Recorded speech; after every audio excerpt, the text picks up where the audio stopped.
That is make it hurt.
All right, what's going on?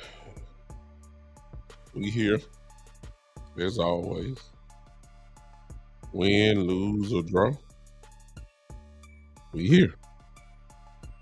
Shouldn't be any surprise.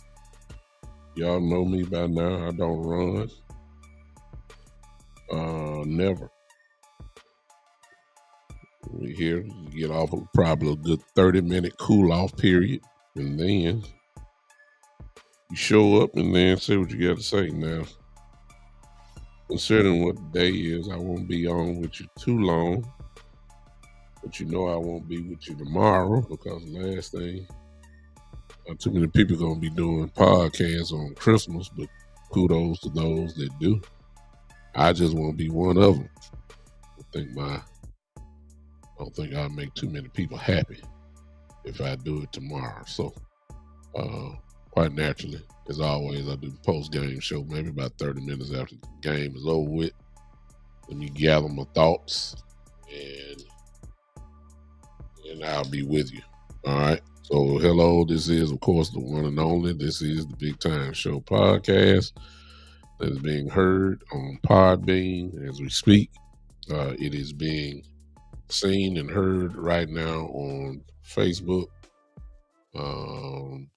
YouTube, Twitch, and Twitter, or X, however they call it now. I'm live on all of those platforms. You can go there now and see me. Listen, I want y'all to do me a favor because I haven't, let me put that up so y'all can see it so y'all don't have to ask. Ticker. I don't know if I'm going to do too many calls tonight. I might do one or two. Just might. But I put that up because on Twitter, you'll see it in a second on the Twitter there. You'll see the Twitter. I just need a couple of y'all just to go over there, just to check it out over there. All you got to do is go find at Big Time Lou. I'm live there right now as we speak. Y'all know why I'm here, of course. Cowboys lose on the road again, 22-20 to the Miami Dolphins, in one of those Dallas Cowboy, one of those seesaw nail biter type games that most Cowboy fans are definitely used to. We're not used to blowouts and all that kind of stuff. We usually, Cowboys will carry us all the way to the end of a game and have our heart in their hand, and they did it again today. So we're going to talk about it again. And once you go to Twitter, if you guys go there, just say something there. You usually, when you have this type of show, people want to comment and they didn't have the ability to comment. Now on Twitter, I can get your comments during the live broadcast. I can see them. just like I'm seeing everybody else's right now. So for those that want to join by Twitter, you can. It won't be no issue. I'll be able to see everything that you're saying. Then go to at Big Time Lou, and you can check it out there. I see somebody's over there, whoever that is on Twitter live right now. Just say something so I know who you are. If you're on the Twitter, just say something so I know who you are and I can speak to you. All right, let's get into it real quick because we're not gonna be long. I open it up like this. I don't care how we dress it up. I know many will, in a position like I'm in with this platform, you don't have to go with the status quo. You can take the other approach. You can look for moral victories and all that kind of stuff. There it is, Ronnie, my DP. There he is. I see you on Twitter. There it is. Appreciate you, man, for popping in. Thank you. I knew it was somebody over there. I just can't see it, but I see you now, Ronnie. You know, I could take the approach of moral victories because we didn't play bad at all. Whenever you hold a team to Miami, who's the number one team in scoring, and we were second, averaging over 30, and you hold them to 22 points, really 19, and 2 seconds left to kick the field goal to win it. So prior to that field goal, you held Miami to 19 points. I mean, you can't ask your defense to not play much better. All right. Yeah, I mean, I'm just telling you the truth. Miami is a pinball machine offense, but I'm not going to go that route. I could say that Michael Parsons stepped up big time, which he did. Had a lot more effort, played well, probably had his highest number of tackles in the game this year. I think he had 7 tackles and 2 or 3 assists, and then he had a half of a sack. That's probably his best total game that he's had this year. I could go that route as a moral victory, but I'm not. I could say that Dak stepped up when it was time to, and he did. He scored the touchdown when he had the ball in his hand. Unfortunately, Tua had the ball in his hand the last couple of minutes there, and he didn't get a chance to get it back. I could say that's a good sign that Dak, stepped up when it was time for him to step up, and he did. But I'm not going with that. I'm not going with that, even though what I just said is true. I'm going with it. What I want to say is that I done seen this movie just way too many times over the years. I just done seen it too many times. And that is this, that when it is time for the Cowboys to make the play that many other teams seem to always make, they get the opportunity. They always do. And usually we always end up with the short end of the stick. Once again, we add another chapter. And this just ain't started with Coach McCarthy. This has been during those 8-8 ball clubs. When the moment is there, we'll lose the game to get us in. We'll have number 1 seed like we had in 07. They come in the division round, they beat us. It's a never ending story. Another never ending story. I mean, how many years have we said this? We cannot stop the run when it's time to. Truth of the matter is that the defense did stop the run. Miami didn't get off. It's just that when it was time to make the run stop, we couldn't quite get it done today. So again, that narrative that says we can't stop the run, I ain't gonna say that's not totally the case, but I can say that when it was time, we didn't do it. It's the same old stories. First and goal at the 1 yard line. And that's why I say Dak deserved credit for scoring a touchdown to Cooks. But it was first and goal from the 1 yard line. Why is McCarthy getting cute like his name is Kellen Moore? and get sacked. You get sacked for about 12 yards. I mean, like, why you got to get cute inside? I mean, how many years have I said that? Why we got to get cute when we get inside the 10-yard line? Unbelievable. Unbelievable. It's the same stories. It's the same, no matter who the quarterback, whether it's Romo or Dak, whether it's whether it's you know, I mean, it's just, why don't we run the ball more? I mean, that's been a 10-year question. We was asking, why don't Zeke get the ball more? I mean, it's just unbelievable. When Pollard and Zeke was together, we'll say, how come Pollard don't touch the ball more? Why is Zeke only carrying the ball 13, 14 times a game?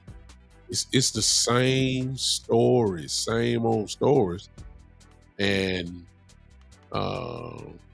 you know, it's unbelievable. It's just unbelievable. Kudos to Dak for making a miracle out of a disaster, because McCarthy put him in their position, trying to pad his stats. You first and goal from the 1-yard line. Listen, I don't care about Lemke fumbling the ball. Give him the ball again. Give him his confidence back. I guarantee he would squeeze the ball. Man, it was inside the 1-yard line, first and goal. Why we got to do a fake bootleg, just a play action fake and trying to, come on, man. Pound these guys. It took a great catch by Cooks because Ramsey was there to knock it down. But I would say that we that turnover with Lemke at first, there's an argument that could be made that cost us. That's up to you. There's another group that says that we would just kick the field goal, we would have won the game. Because that would have made it, it would have been 25-20, 25-22 if you went in and kicked the field goal. And I understand it was from the 1-yard line. And most would say, yeah, go for it there. If you don't make it, which we didn't, they get it at the 1-yard line or something like that. Just all depends on how you say it. Listen, I mean, we can point at directions of why we lost, and I don't want to take up too much time because I would be here all night going from every direction, showing you how we could have played better. But I'm not. I don't want to do that tonight. I really don't want to do that tonight. I hope nobody called me. Tua, the team that had the ball last, actually won the game. Dak did his job. They were down. He scored the touchdown with about 3 minutes left, something like that. 3 minutes left. A little less than 3 minutes. I'm getting close to 2. And Tua drove him down. All he needed was a field goal. Of course, the defense, helped them out. Clark got the face mask to go along with the penalty. I mean, it was easy to get in field goal range because we helped them with penalties. I just don't. I don't understand it. I don't understand it. It's the same thing. Whoever that is calling, I ain't open up the line, so we're not even going. And I believe I know who that is, so you already know I don't want to hear your mouth at all. I didn't open up the line. Here's the rule of the show. If I didn't say the phone lines are open, don't call. Don't call. It's really that simple. If I didn't say the phone lines are open, don't call. Because I ain't answering. Because I got to get my thoughts out first. I don't need y'all to interrupt me on that part, especially since I know who that was that just called. No, sir. A 15-yard face mask penalty was a big one. It put them, right at the 40, 45-yard line. That was the first play. In a game where it looked like every yard counts. The last thing you can do is give them yards. You just cannot give them yards. We did that. can't do that. Same old story. However, we will quickly put this behind us and get ready for Detroit at home. We don't have no choice. Now, I'm gonna be honest with y'all.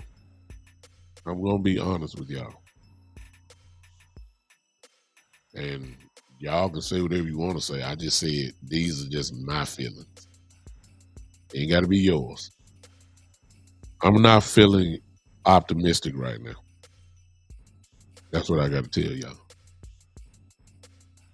Because here's the truth. We're a different team. And I know that Tyron Smith had something to do with that, not being there. And that came to, that halted us, kind of killed us in this game as well because our left tackle replacement, at times was completely off, where he'll let his man run completely free when he was supposed to touch the guy. We saw that at least 2 to 3 times this game, and it cost us. So I don't think Tyron Smith would make those mental errors. So there's an argument that could be made that, we'll play better if Tyron is there. I think that's been proven over the years. So I don't even think that's a theory. I think that's just the truth. It is what it is. Yeah, that was Eastside that called, and I don't know why he called. I mean, see, when your team lose, you don't need to be coming on here celebrating. What are you celebrating for when your team lose? Oh, I get it, because your team ain't going nowhere. That's what it is. I get it. So I let Eastside just talk from the sideline today. If I see his number popping here, don't even call. That's if I open up the line. All right. We played better because like I told you at the halftime show, they ran the same defense that Buffalo did. They tried to keep everything underneath. They wouldn't let nothing get over the top. And they forced the Cowboys to make long drives. Well, we do that. That's what we do. And we can do that because Dak traditionally is known as a better short game passer than a long game guy. Maybe not this year. He's lighting it up from wherever you want to throw it. But that's where his base comes from. That's why you see somebody like Eastside say the dink and Dak. Well, that's what he does. I'm very comfortable with him sustaining the drive as long as we run the ball. With that, we're gonna be good. That's what you saw tonight.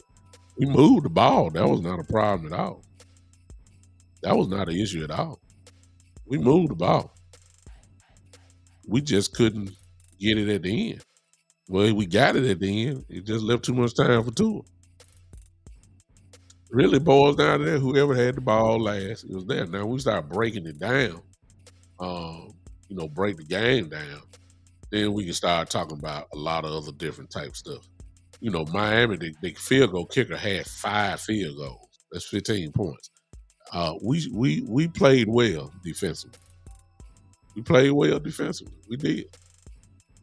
Whenever you hold Miami down to 19 points or whatever, before the field goal, that's big. That's big.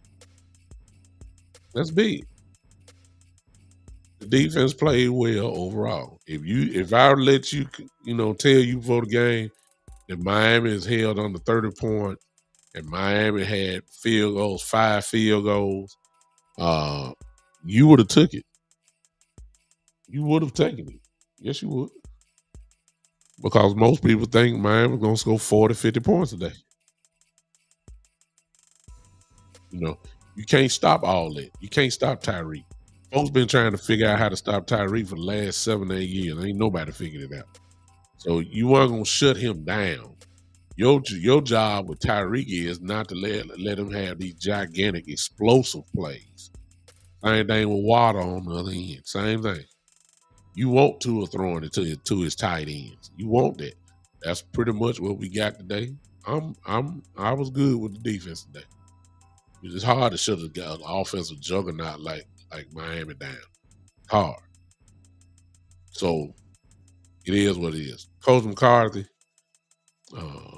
situational football, I'm sorry. They got a lot of question marks. And at this particular time in the season, a lot of question marks should not even be on the paper. Not this late in the season. And especially if it's the same question marks from the previous season. It shouldn't be there by now. I'm sorry. It shouldn't be there. Now,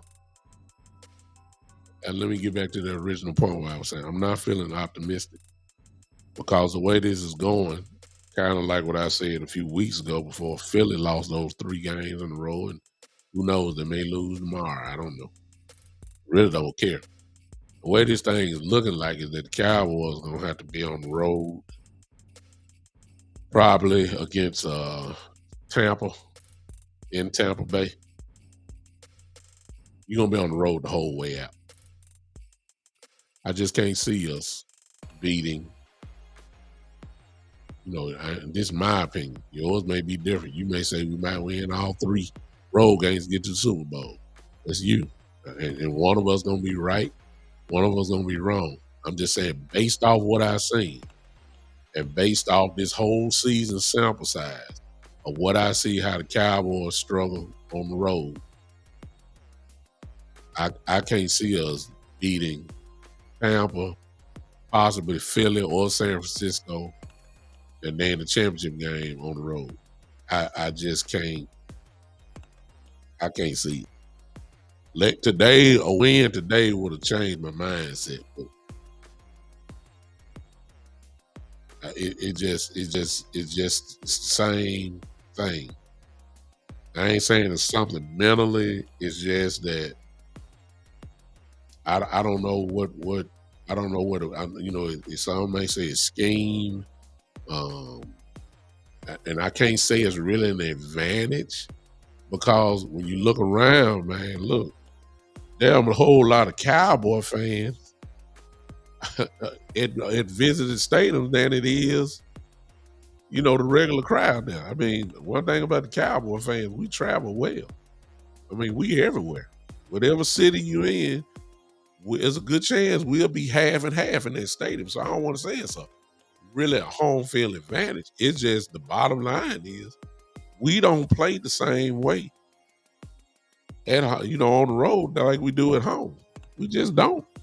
That's the truth.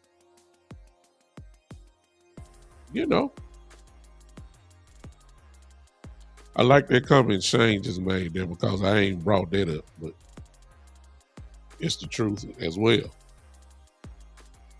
A lot of questionable calls by the ref or non-calls. I'll say that. Bunch of non-calls. Once again, we had today. Michael Parsons, I rewinded stuff 3-4 times. Michael Parsons just about get held on every play. He can't even get a holding call. Not one. I mean, it's unbelievable. CeeDee Lamb was in the end zone. The man almost pulled his pants down. Nobody saw that. Nobody. I just like, good Lord. Now they got the next one. I thought that was a makeup call when they threw the flag on Turpin, or not on Turpin when the guy held Turpin in the end zone. That was the makeup call. But good Lord, you gonna tell me you can see that one, but you couldn't see that the man had grabbed the boy's pants, almost pulled him down?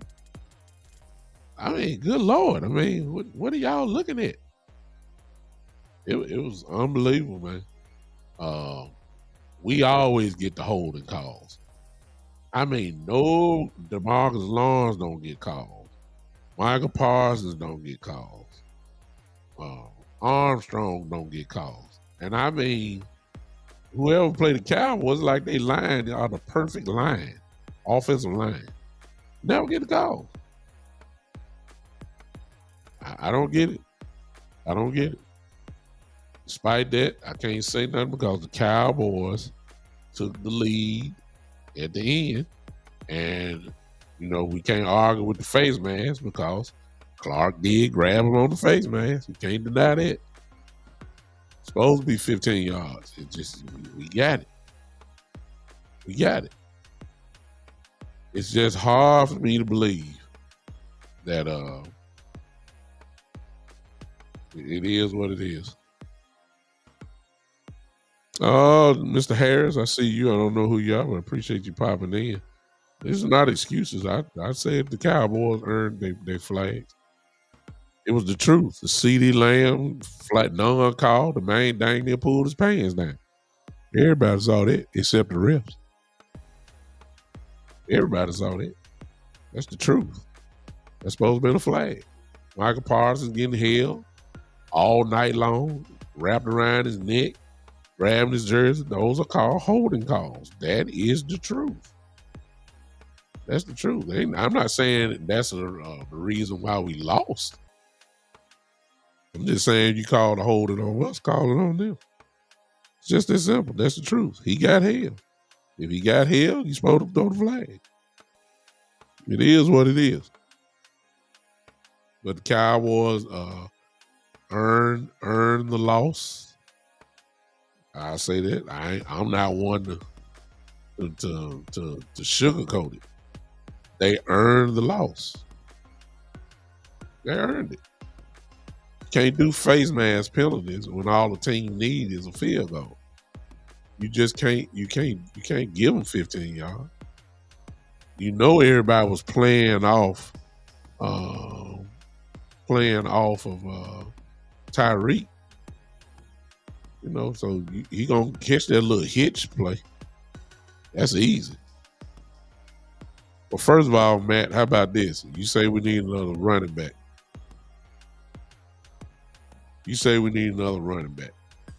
Well, if you got another running back, he will fall into the same position that the running backs on the roster now have right now. And that is, the first thing you need to do is have a coach or offensive coordinator that calls running plays. We don't run the ball. We don't run the ball. He don't call the plays. That's why the running game ain't been working. It's very simple. He does not call running plays. He don't. Let me show you my point real quick.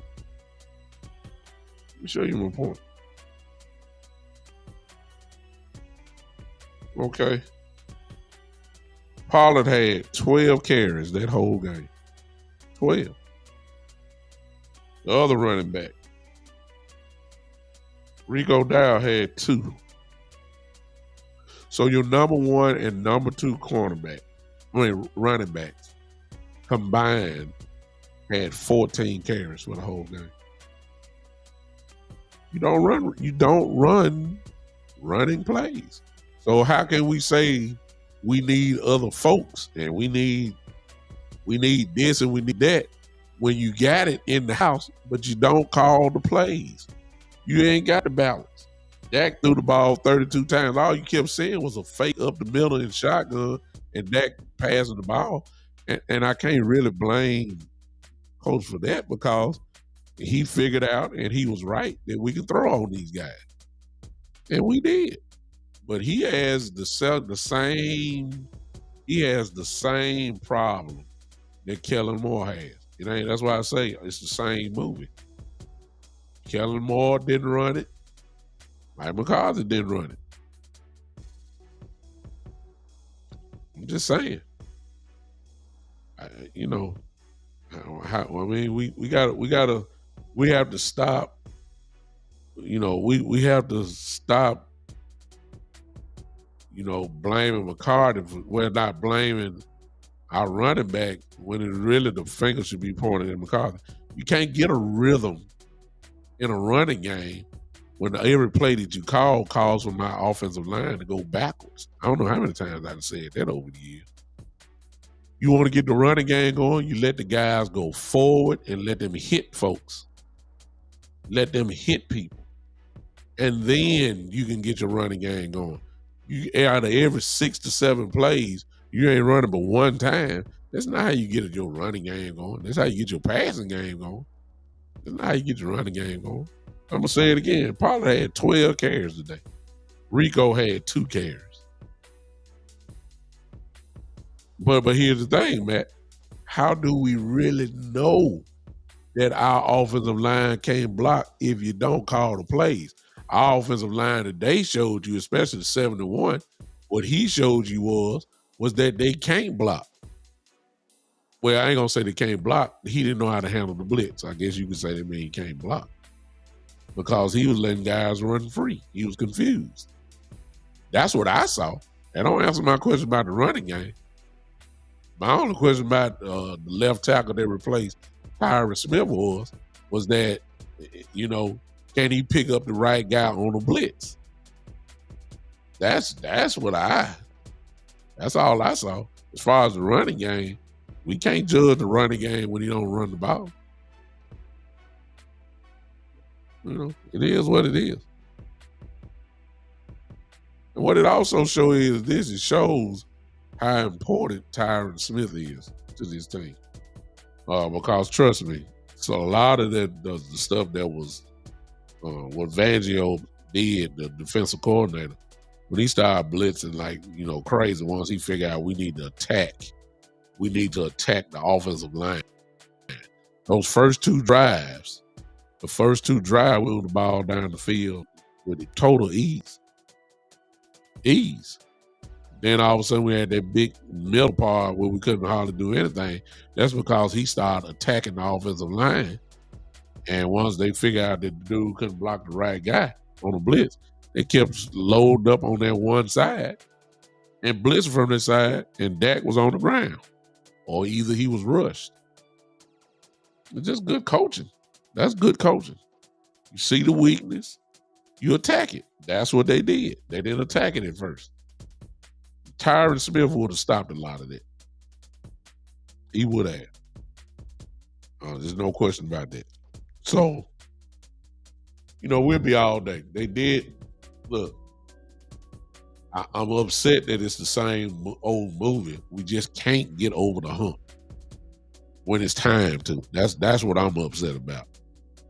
But we played well. I'm sorry. I mean, I'm not optimistic about it.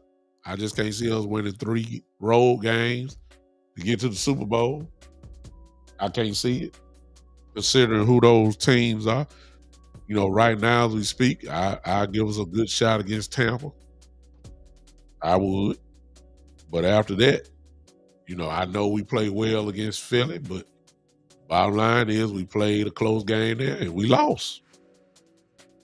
Whenever you hold Miami down before that field goal, they only had 19 points on the board. That means you play good defense. That offense is very good. They played the run very well, but much better than they did last week against Buffalo. Let me look and see what they did, so I can prove my point. I guess this will be the only facts that I'll bring out tonight.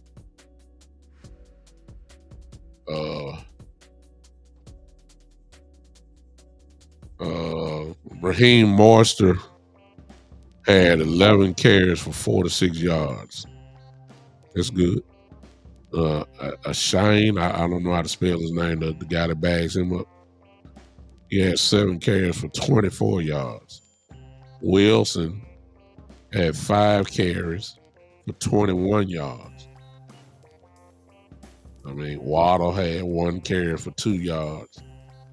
I mean, but what you can say there is they had the consistency run. So 11-7 is 18, 5, 23, 24 carries combined with 5 people. Well, you know, they were getting stopped. They couldn't gut us like Buffalo did. So they played the run well. That's the way I look at that. Tua had a good day. 24 for 37, 293, 7.9 yards an attempt. That's low for him. I mean, he was dinking and doinking as well. But he had 1 touchdown and no picks. Tyreek Hill had 9 receptions for 99 yards. Smith had 5 for 56. Look, that's pretty good. Waddle was hurt, but he had 1 catch for 50 yards. Cedric Wilson had 3 catches for 42 yards. Listen, you're not going to stop this team. lot of Cowboy fans want our defense to be the 85 Bears. Look, I told y'all at the beginning of when I did the pregame, not the pregame, but the show a couple days ago. I said this team, when Amp was on the show with me, I said this team here's a pick your poison type team. Not gonna stop it all. It's too much. You got to figure out what you want to lock in on and try your best to take that away. You're not gonna stop this team. I don't know why everybody thinking we're supposed to hold them to 5, you know, 5, 5 points a game or something. That's not gonna happen against Miami. It's not. They're too good. It is what it is. Thank you to Cowboys that listen. Everybody, hit that like button for me. I'm glad she said that because I totally forgot. Everybody hit that like button for me. Hit that like button. Also, hit that, if you're on YouTube, hit that heart button for me as well. Hit that heart button. Let's see if I got some more folks on Twitter. Still got the same there on Twitter. I don't know what you hit on Twitter. I ain't figured that out yet. But just, I don't know, whatever it is, hit it for me. Yeah, Miami is different, man. They're not like everybody else. They can do it all. And they just found out today that Tua can throw to his tight ends as well, like he was doing. That's another whole element that they opened up today. Because usually it's going to Waddle or it's going to Tyreek Hill. Cedric Wilson is rare when he goes to tight ends, but that's what the defense called for. Because we was, taking them outside. He was lighting us up in the middle. But I'd rather have the tight end catch them little seam passes and Tyreek Hill busting me over the top or Waddle busting me over the top. That's why I say you got to pick your poison when you're playing Miami. Huh? Miami just had the ball last, as far as I'm concerned. They had the ball last. And they scored. All they needed was a field goal. They scored. Not a bad game. Loss. It's not a moral victory. I don't even know I'm sounding like it because, like I said, I'm just upset that we can't get over the hump when it's time to. When it's time to make the play, when it's time to make the signature moment. I don't care for it's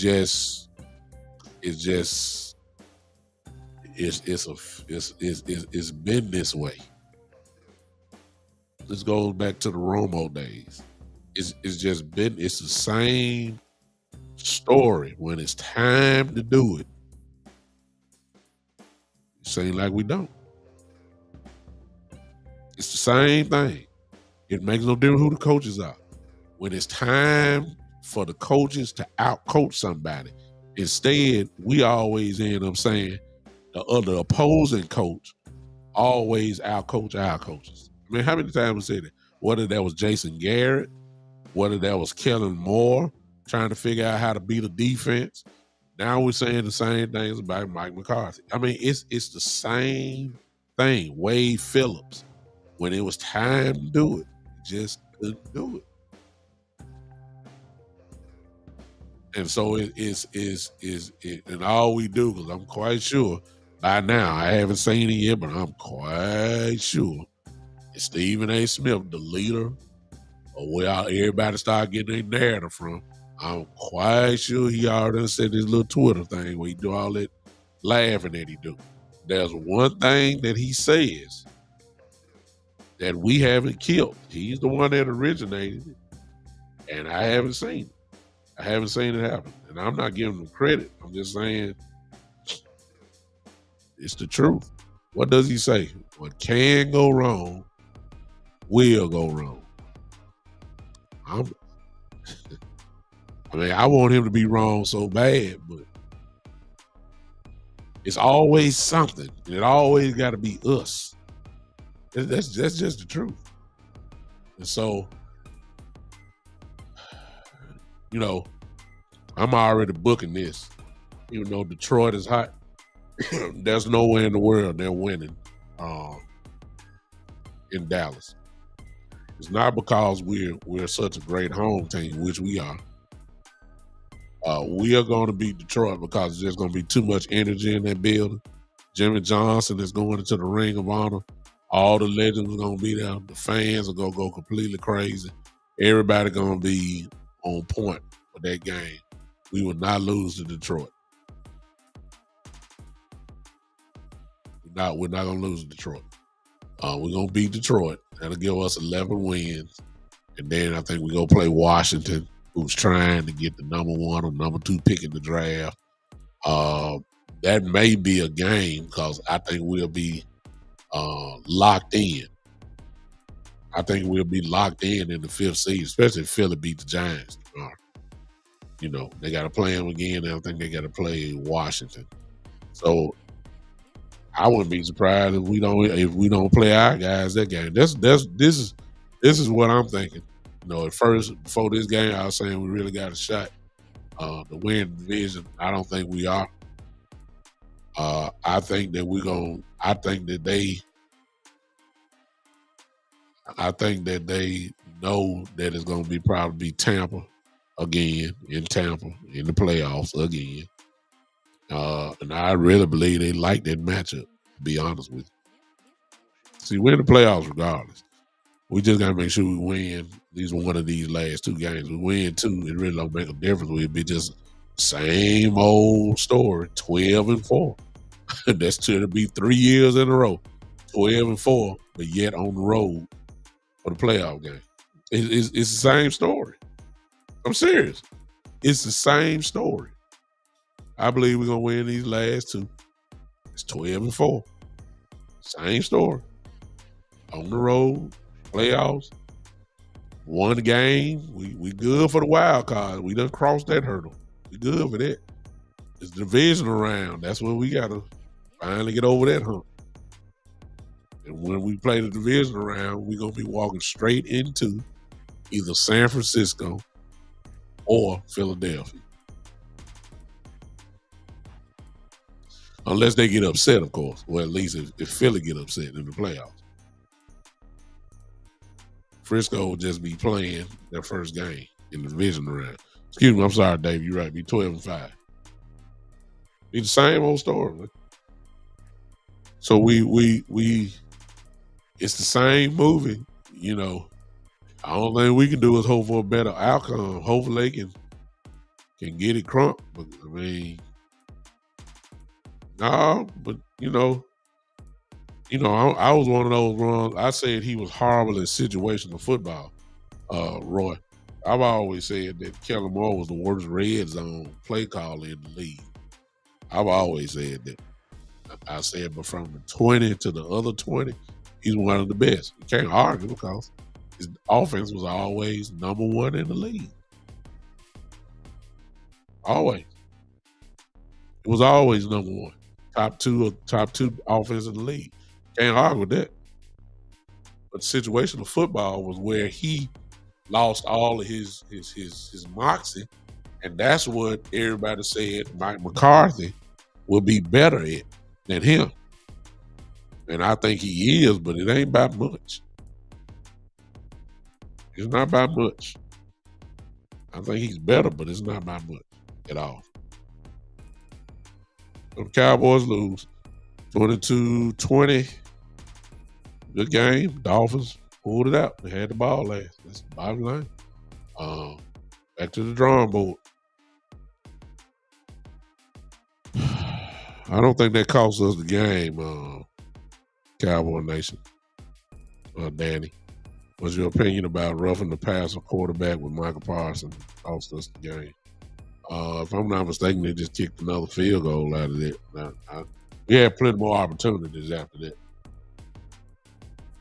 We had plenty more opportunities. If that would have been maybe the last drive or something, they got the ball and they got to run out the clock and all that kind of stuff, then I would have said, yeah. Yeah. I don't know, Michael Evans. No. You got a call to still saying the same thing.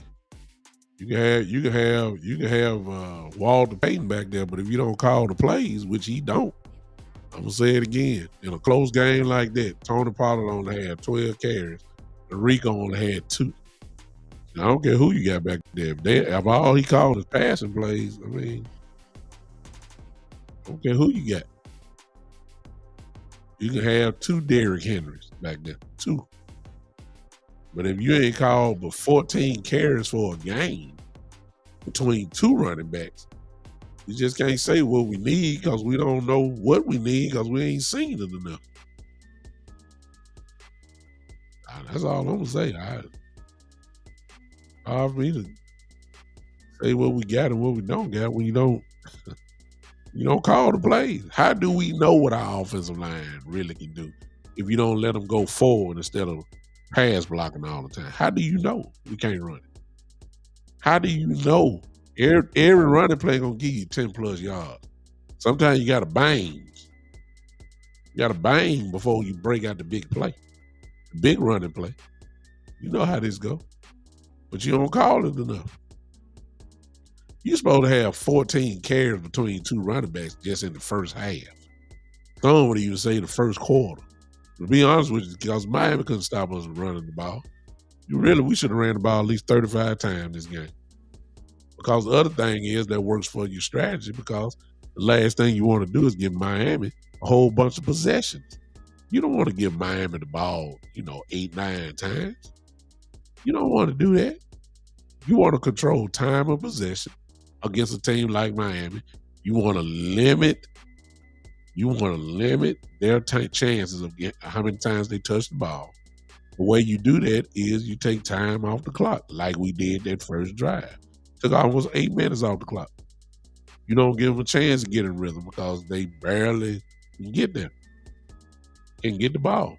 That's how you stop a team like Miami. You shorten the game. We didn't do that. We were throwing balls all night long. Come on, man. That's wrong strategy. Wrong strategy.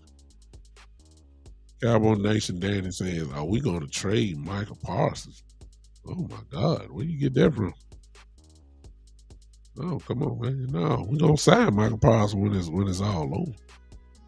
Michael Parsons going to be fine. My pastor is on here.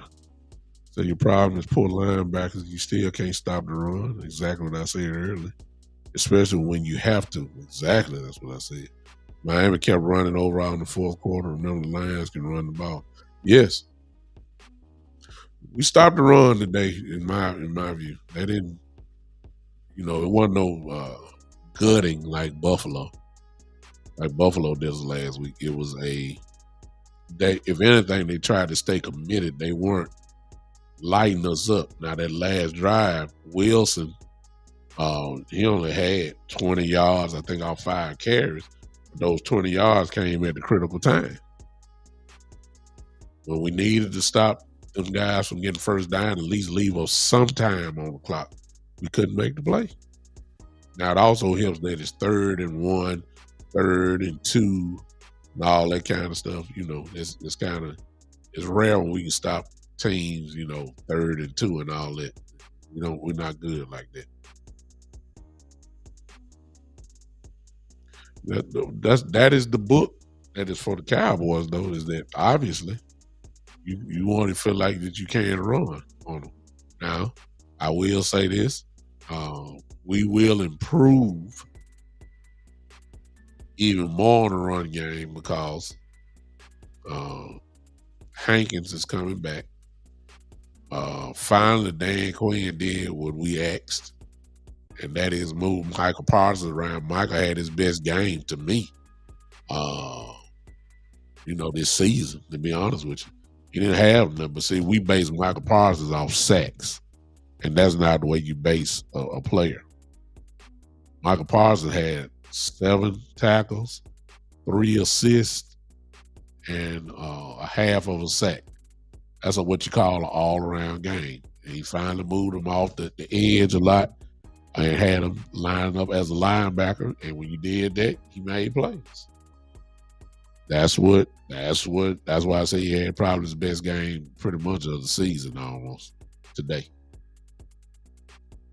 So if he implement that and you bring Hankins back, your run defense just got better. That's the way I'm looking at it. And then the other thing, though, about Detroit, since y'all talking about Detroit has an attitude. You know what I'm saying? Their coach, they play like their coach. They will run the ball. They got the players. They can do that. And then they're all around type team. They can throw it as well. Defense is still questionable. But the Cowboys gonna beat Detroit.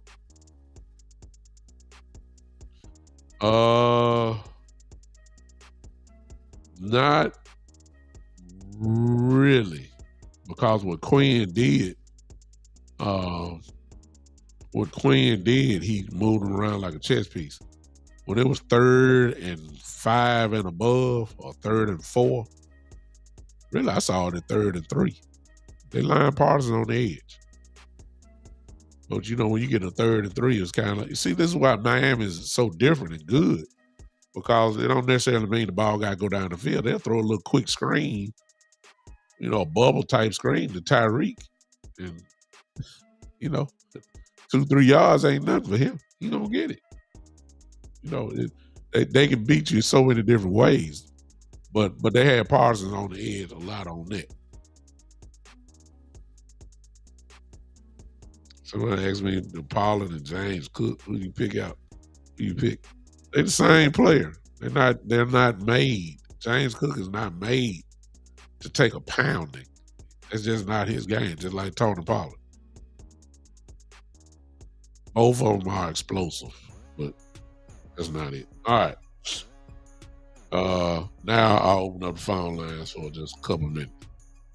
Go ahead and call in. I got you. Hey, Jim Shooter. Yeah, that was quite a game on Podbean. Go ahead and call in. I'll see it. Confidence. Well, they was in the game today, Shane. Game was too close. Like I said, Tua just got the ball at the last. He got the ball last, and he cashed in. Just the bottom line. We couldn't. Here we go. Here this is. Call from Eastside. To accept, press 1. To send a voicemail.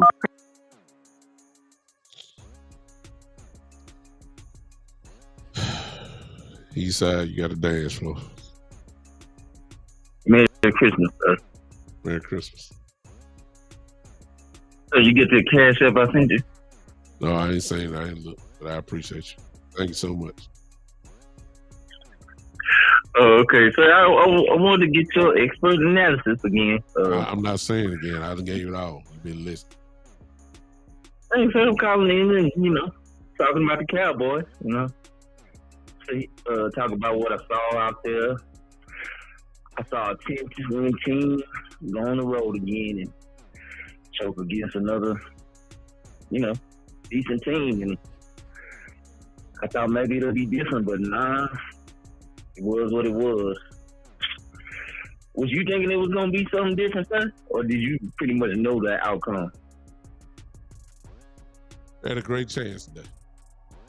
Oh, a great chance. Okay. Yeah. I had a great chance today about running a marathon, but, it really didn't turn out like that.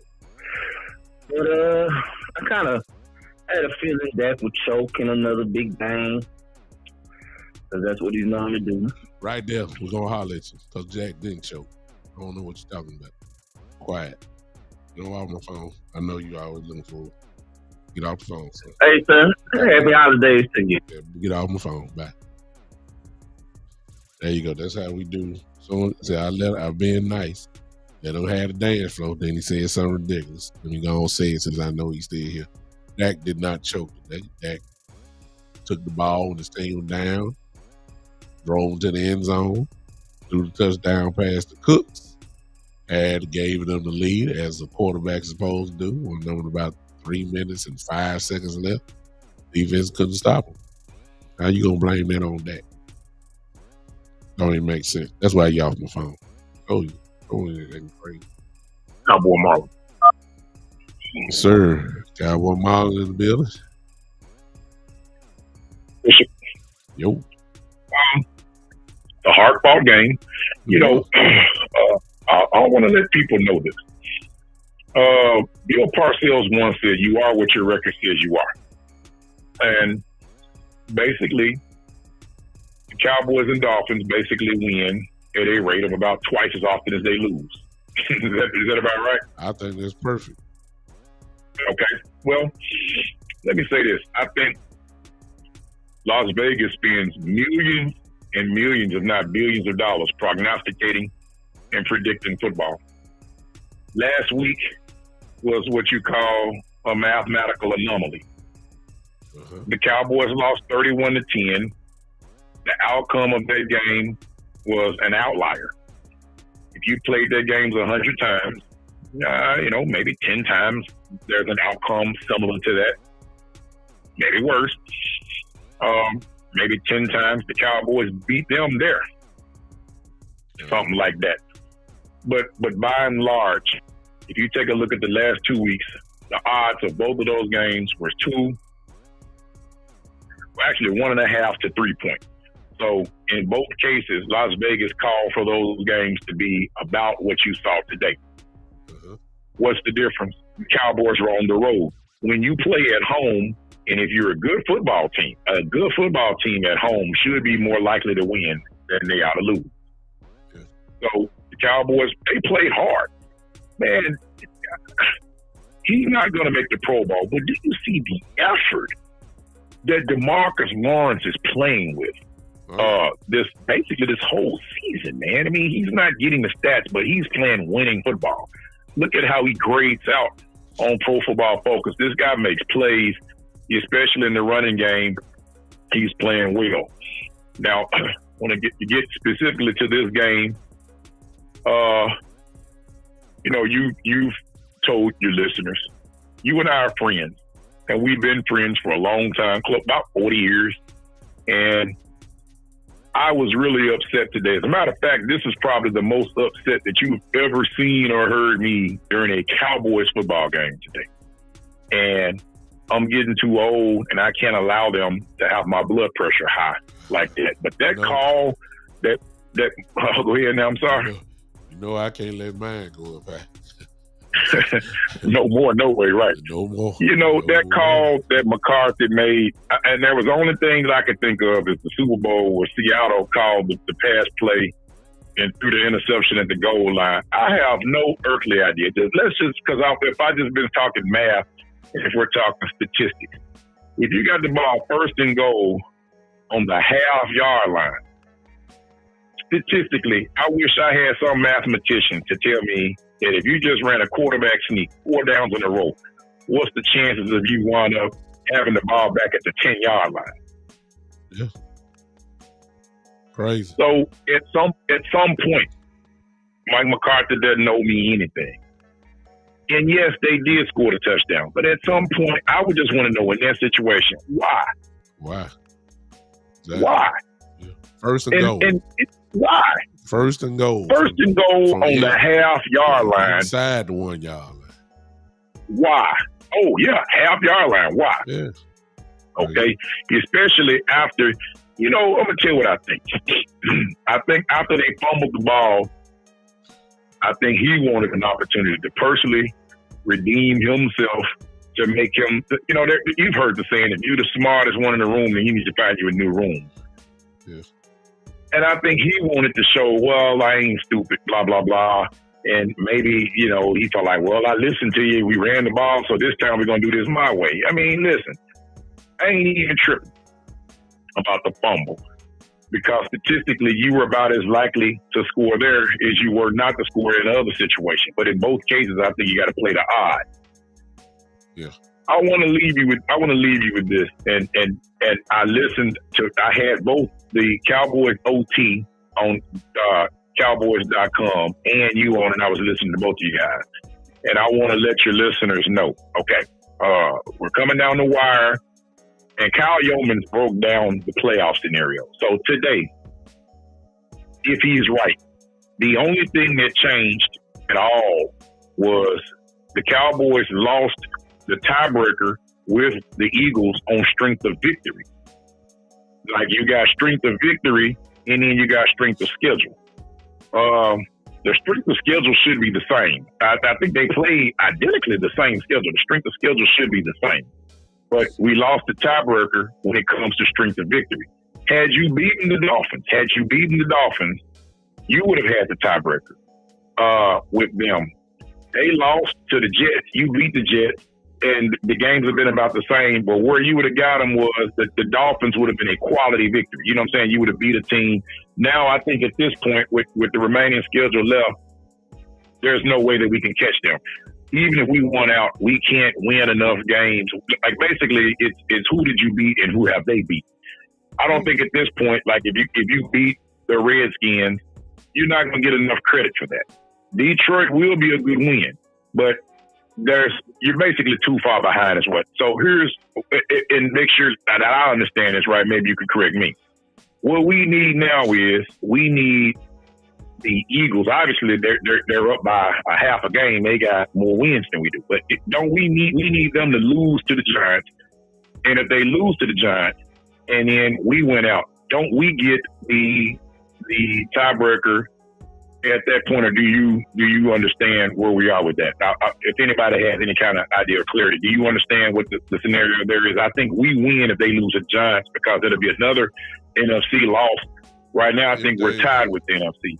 If they have the same exact record, then you go to the first, second, third tiebreakers. Evidently, as of right now, those are tied. So then it's just like you said, you go to strength of victory.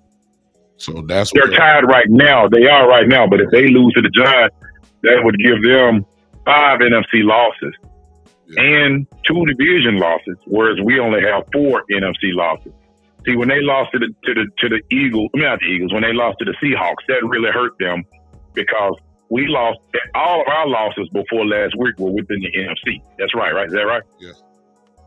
Okay, so if they lose to the Giants, doesn't that give us the tiebreaker because the NFC record comes before you get down to strength of schedule and strength of victory? Exactly.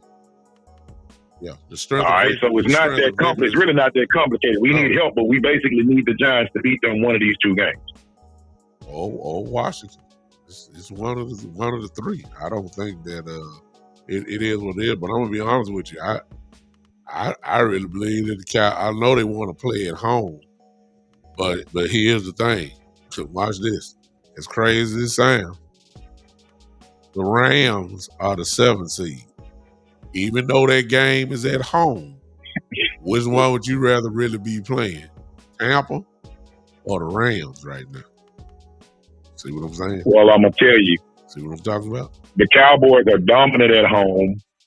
And not only the Cowboys dominant at home, the other thing you got to take a look at is, with the exception of the 4-5 game, we agree that the home team is going to be heavily favored in all those games. Is that right? Yes. Not the 4th, the 4th and 5th seed, because the 4th is going to be Tampa, probably. Right. The 4th and 5th seed is the only exception. Yeah. Then let's look ahead and think about it. I want you to put this in your mind. If the 49ers are the number 1 seed and you the 4 or 5 seed, I'd rather win the division and be on the opposite side of the playoff bracket from the 49ers. Now think about that. Yeah. See, if you the 4 or 5 seed, even if you win 50-0, what do you have in the divisional round? In all likelihood, now I'm not saying it's not a guarantee, but in all likelihood, you're talking about going to San Fran for the divisional round. Yeah. Whereas if you the number 2 seed, not only are you hosting the Rams, which I understand you're saying you'd rather play Tampa than to play the Rams, but I'm looking. I didn't say that. I just said who'd rather play as hard as the Rams are, or even on the road. I think I'd rather. I think I would prefer. You'd rather be at home. I ain't even. I'd rather play at home, and then I'd rather not only play at home, but not only do I rather play at home, I'd rather play at home with my eye as a fan, not the players and coaches. But as a fan, I want to play at home with my eye on that next playoff round in the divisional round. I'm likely looking at Detroit at home versus you having to go to San Fran. See, to me, or Philly, well, I don't see there wouldn't be any way that you'd play Philly because the 49ers are guaranteed to play the top seed. The top seed. Well, but you're saying Philadelphia. How would Philadelphia get the number one seed at this point?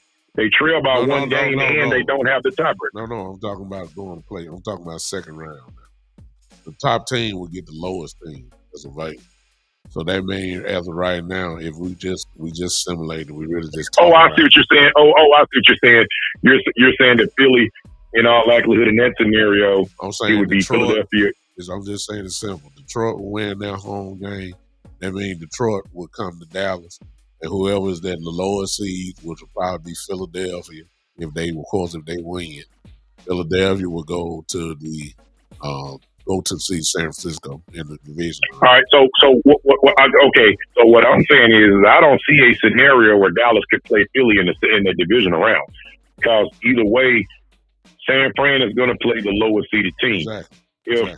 So how could that? What's the scenario where Dallas would play Philly? Philly would be coming out of the wild card. Dallas is going to play either the number 2. They would play either the number 3 team. What's the scenario we would play Philly? I mean, there may be one. Maybe I'm just not seeing it. If San Francisco, well, it wouldn't be then because San Francisco would be in the division. Right. They got to bye. They can't lose during the bye week. So San Francisco is going to play the lowest seeded team. Exactly. So there's a scenario where San Fran could theoretically play Philly, but I don't see how Philly could play Dallas. The only way they can play us unless they beat San Francisco in that championship game. That's the only way. Yeah, or the other thing is, but if this were to happen, you would be out. I was going to say, if all 3 of the wild card teams won, then that's, you'd have a scenario there where but then you out too. So, like I said, I don't see a realistic scenario where Dallas would play Philly in the playoffs, not unless it got to the championship game. But I'm looking ahead. I really, really want to win the division. I mean, I think at this point, it's still available. It's still available, but a lot of things got to happen for us to do it. I see one thing that's got to happen. I think there's really not a lot. We need the Giants to beat the Eagles. And then I think if that happens, I think then you're sitting in the catbird seat. Well, I ain't putting nothing on that. That's the only thing I'm going to say. I'm not putting nothing on that. I ain't depending. Are not the Giants actually mathematically still alive? I think they're 5-8, but aren't they technically still alive? I know the Redskins are out, but aren't the Giants actually still alive? They are, but again, I ain't banking on the Giants to beat Philly. I'm looking at it from the standpoint, if they're still alive with a couple of games to go, then they've got reason. They're not going to mail it in. They're going to play. Yeah, they're going to play, but even if they play, I don't think they can beat Philly. I just don't. Philly's not playing well. 3 of them, they've lost 3 consecutive games, and even other than the games that they won, other than that 3, they've not played well in 2 months. I still ain't banking on it. It's just me though. I'm not banking on it. I think Philly. When I first looked at the rest of their schedule 3-4 weeks ago, I said, Philly gonna win those last 3 games automatically. I'm not banking on Dallas beating Detroit next week. I think we will, but I'm not gonna bank on it. yeah, exactly. Yeah. Great show, Bishop. As always. Appreciate you, man. Thank you. All right, that was Cowboy Marlon. Eastside has made his usual appearance. We got rules. This is forever because I appreciate Eastside. Eastside he's a supporter of all Cowboy shows because he's a troll. That's what he does. But he has financially sent things to my show, so I appreciate that. However, in spite of all that, this is the new rule for Eastside, which is going to shut him down completely. See, one thing about my show, I got total control. Man, I can answer the phone or not. I can respond to your chat or not. But this is the rule for Eastside. Because he's the only person I know that get great joy when the Cowboys lose. But at the same time, his team ain't won nothing. So Eastside, since matter of fact, I'm gonna forward this to all my brothers because they ignore you. So this is how we're gonna do you on the show. Yeah, it is just for you, because you don't want. You deserve this. It's just for you. Here's the rule. You listen. Exactly, Roy. I know he on all of them just trolling. That's all he do. He ain't got time to watch this show.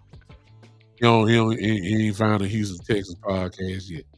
But so since he's got so much joy, I come from the old school. If my team don't win, I ain't got no business talking. So that's your new rule, Eastside. You will get no acknowledgement at all, period, if your Houston Texans don't win.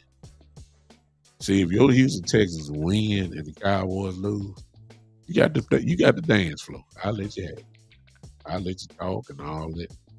But when your team loses and you come over here celebrate y'all done won the Super Bowl, you can't talk. Your team has to win. They go for you Philadelphia Eagle fans too that have slipped up in here. Don't y'all say a word.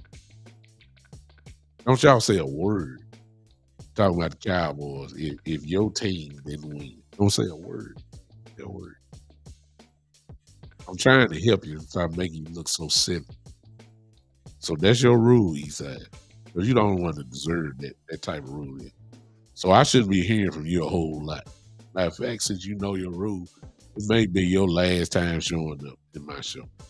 I get to troll everybody else, but I appreciate you. You being in my show. I appreciate your support of the show.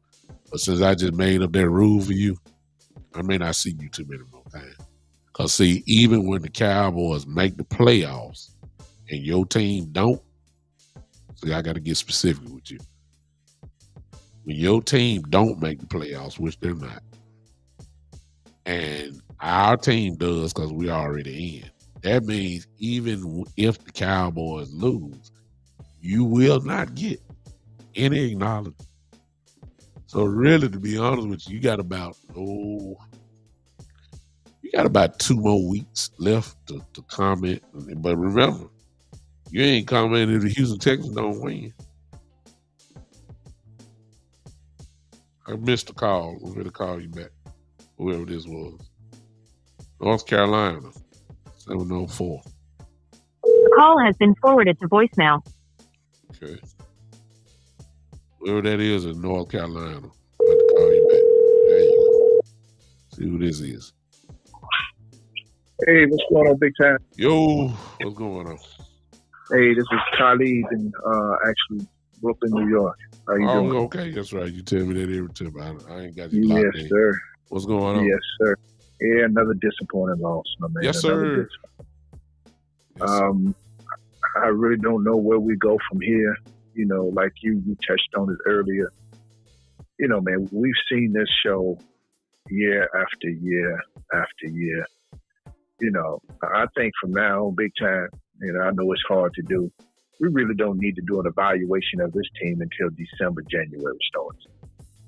Well, it just seems just this time of year. Right, we know the narrative. The narrative, we the ones supplying the narrative. Yeah. We just seem to break down this time year after year after year. And again, you can't be a playoff contender by going 3-5 on the road. You just simply can't do that, particularly when you're gonna more than likely you're gonna have 3 playoff road games. Yeah. And I don't know what the problem is. We just seem to be a totally different team versus at home than on the road. I think it's more of a communication thing, really. And I don't know how that's going to clean up. As far as penalties always kill us. Yep. On the road, you can't have those type of penalties. You have to play clean football. And we seem to just can't do that at all. So I just don't know. I'm concerned. I don't see a whole lot of playoff success. I'm like, I think it was Melvin, the caller prior to me. Marvin. If it were me, Marvin, I'm sorry. I would rather have that home playoff game against the Rams because we've seen that, done that. I understand that they might be the hottest team right now other than San Francisco. But I'll take them in Dallas at A&T Stadium because we're a completely different football team. You know, I'm concerned about this team going on the road. I'm even concerned about the first playoff game. Yep. You know, if we go into this thing real, and I know you're saying, hey, you know, we're going to beat Detroit come next week. I hope and pray we beat Detroit. Yes. I hope it's not a situation where, you know, we're talking this same time next week, we're talking about 0-3 the last playoff games, the last 3 games, and now we're going into the playoffs reeling, having to go to Tampa Bay, hoping and praying we can win a road playoff game. So, yeah, I'm concerned. I'm concerned, you know, big time. I understand. Yeah. But like you said, go ahead. Go ahead. And let me ask you this, too. You know, I understand with Dan Quinn, McCarthy, I'm just like the prior caller. I don't know what he was thinking that play action and you right there inside the 1 yard line. Totally ridiculous. I just don't. And that's my concern too when you talk about situational football. That's all you're going to have when it comes towards the playoffs. I don't trust the coaching. You know, I don't. I mean, Dan Quinn has disappointed me as well. I don't think necessarily with the defensive fault that we lost the game. We couldn't get the stop when we needed to stop. But overall, they played well. I think just once again, for whatever reason, our offense let us down. Our play calling let us down. We just didn't, you know, we couldn't run the ball. We don't want to run the ball. Mm-hmm. I just think once again, overall, our offense just let us down. Yeah, it did. I ain't knocking Quinn this week. I'm not knocking them at all. When you hold that team to only fit, you know, get them a field goal, have to kick, you know, have 5 field goals, you will stop them. It's hard to beat, you know, hold Miami like that. It's hard. It's too much. They're the leading offensive scoring team in the league. I think they average 31.8 points a game. You know, when you hold that offense down like that, you know, if I would have told you Miami only scored 22 points, you would have told me that the Cowboys won the game. So it's just something. So I ain't knocking Quinn. McCarthy, though, the way this is looking, the only way he's going to escape bad situational play calling is unless he don't get into those situations. In other words, you throw a 10-yard dig route to Lamb and he outruns everybody for a touchdown. By him doing that eliminates the situational play calling because he scored from way out. But when he get down to the side the 5-yard line, we got a problem because number one, he refused to run the ball inside the 5-yard line. I mean, yeah. I mean, it's unbelievable. And I'm looking at the YouTube, the banner going across your YouTube page right now with I think it's kid_Cowboy66. Yeah. I got. Of course, he's talking about. Yeah, you know, Dak gonna get his money. Y'all might as well. Yeah, I was gonna address that. I see it now, and I was gonna address that. I put it up on Wildman. But overall, the way he's played this year, he ain't talking about that. He has played well. Him and Eastside talk. You can tell they kind of like Batman and Robin. They be in this. He has played well. He knows. If he somehow makes it to the Super Bowl, you talking about 60+ million. It might be more than 60 million. Yeah. But I appreciate you taking my call. Good show as always, man. Appreciate all you. All right, man. Happy holidays to you and your family as well. Thank you. Merry Christmas. All right, brother. All right, thank you. Kid Cowboy. First of all, I know you're a Cowboy fan anyway. That's the funny part about it. You are a Cowboy fan, if I remember right. You just don't like Dak Prescott. That, if I remember right, I think that's what it is. You are a Cowboy fan. Before I go any further, just type because you're typing with me. Go ahead and put that down. You are a Cowboy fan, right? Kid Cowboy. Just before I say what I need to say on that. I think I've already said this to you before, but I'm going to say it again since you keep saying that. You are a Cowboy fan, right? Kid Cowboy. Well, I'm going to assume you are. Whether you answer or not. If you are a Cowboy fan or whether you're not, what I have to say covers both sides. So, what I want to know is what you felt about Justin Herbert getting 53 or $54 million. That'll answer my question, really. Do you think that Justin Herbert deserves 53 or $54 million?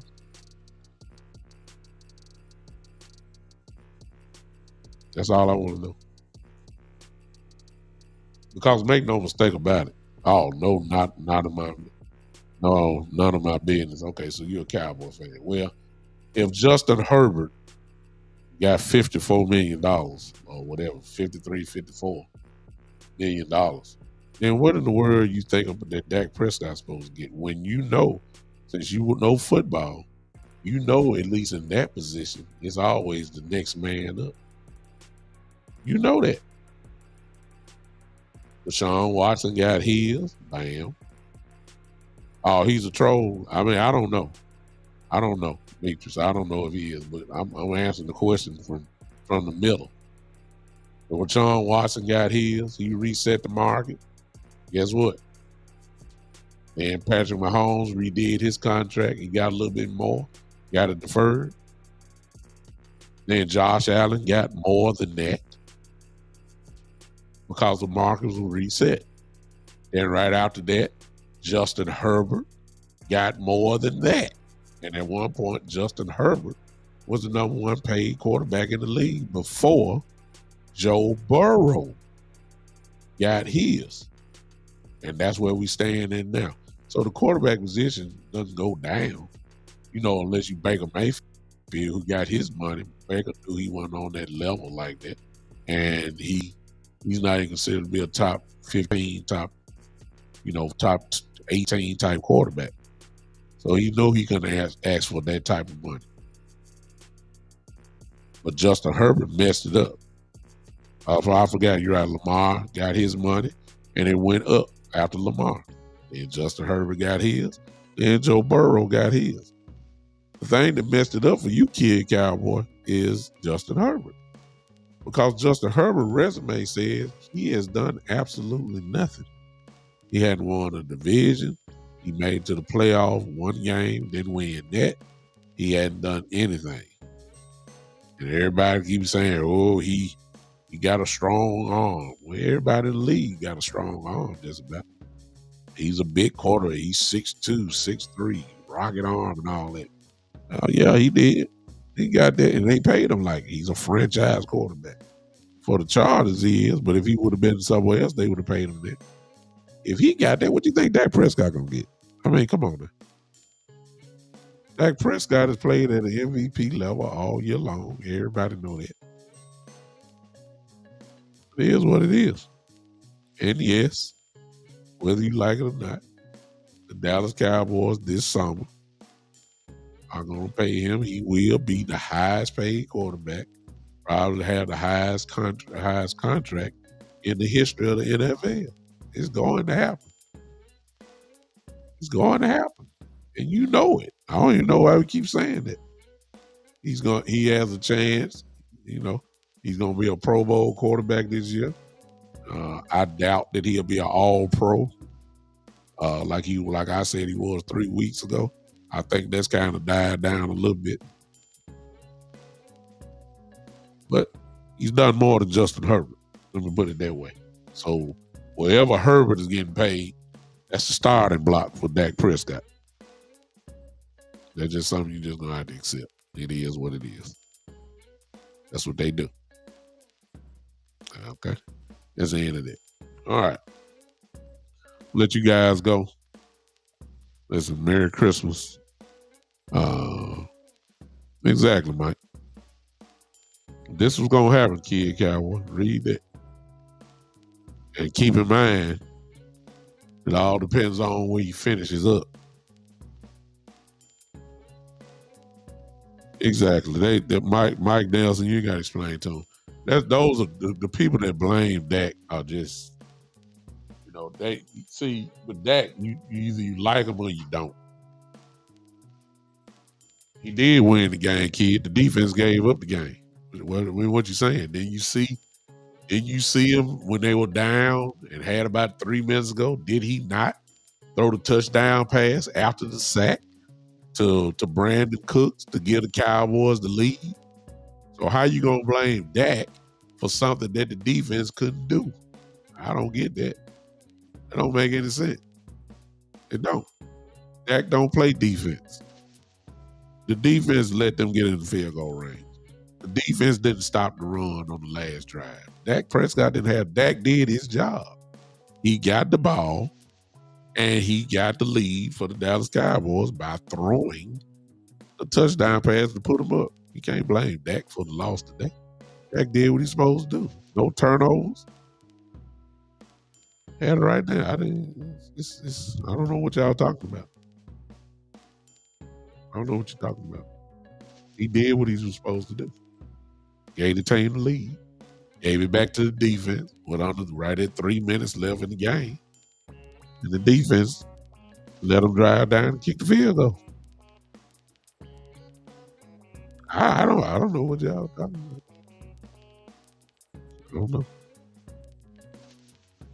Didn't do nothing for 21, 2.5 quarters, you say. Well, you know, if you got a left tackle that don't know who to block, I mean, what a quarterback supposed to do when the man right in his face in less than 2 seconds?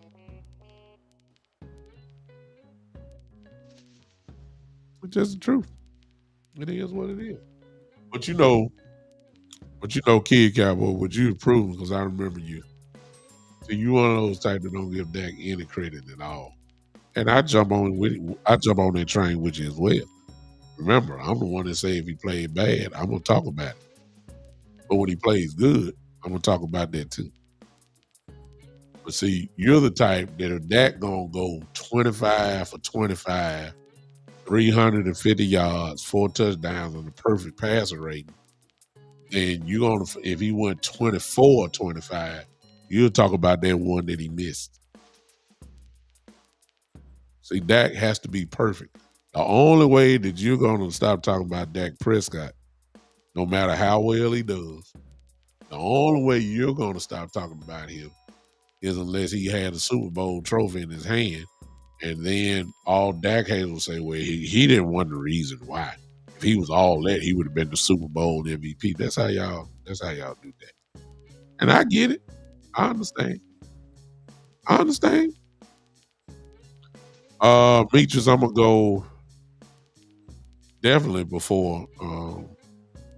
I may not do anything today and tomorrow. I mean tomorrow and Monday. If anything, it'll either be Tuesday or Wednesday. It's one of them. And I'll be on I'm off work now, so it might be in the midday. Mostly everybody's off work, so it'll be one of those days. So just stay tuned. Just turn on those live notifications. If you can't watch it live, just watch it, afterwards or whatever. They'll be there. Okay? Appreciate all of y'all. Hey, everybody have a great day tomorrow. Merry Christmas. Remember the reason for the season if you are a believer. If you're not a believer, then just enjoy your day off.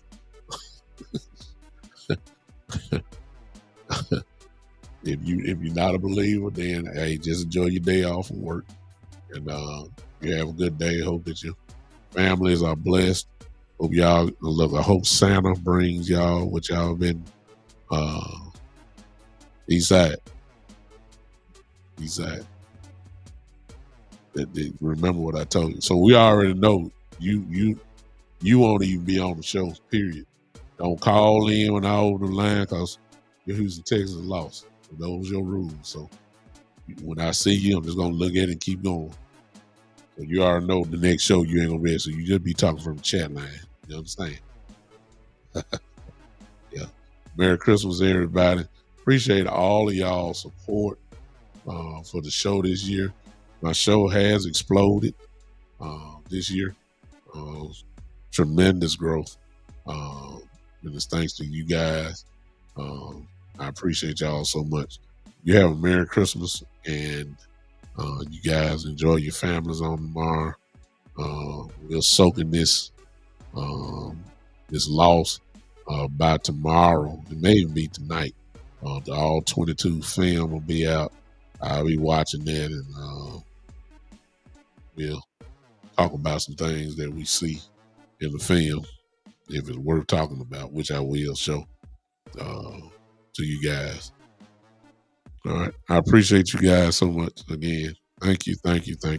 I'll see you guys probably Tuesday or Wednesday, one or the other. If you're not following me on YouTube or not subscribed, do that. If you're not following on Facebook at the Big Time Show, just the Big Time Show, go ahead and follow me on Facebook. Join. I'll be putting posts up, stuff like that, and you guys can join in on there. I'm just not on YouTube enough to do the things I do more on Facebook than I do on YouTube.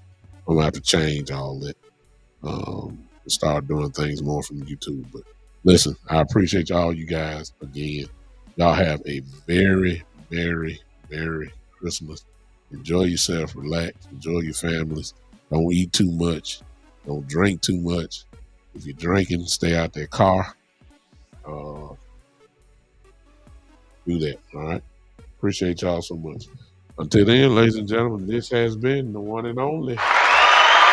Yeah. Oh, no, sorry. Hello to all you on Podbean. Listen, those that are on Podbean, I want to go ahead and say this to you. I am going to stop airing on Podbean at the end of the month. Okay. My time there is just about out.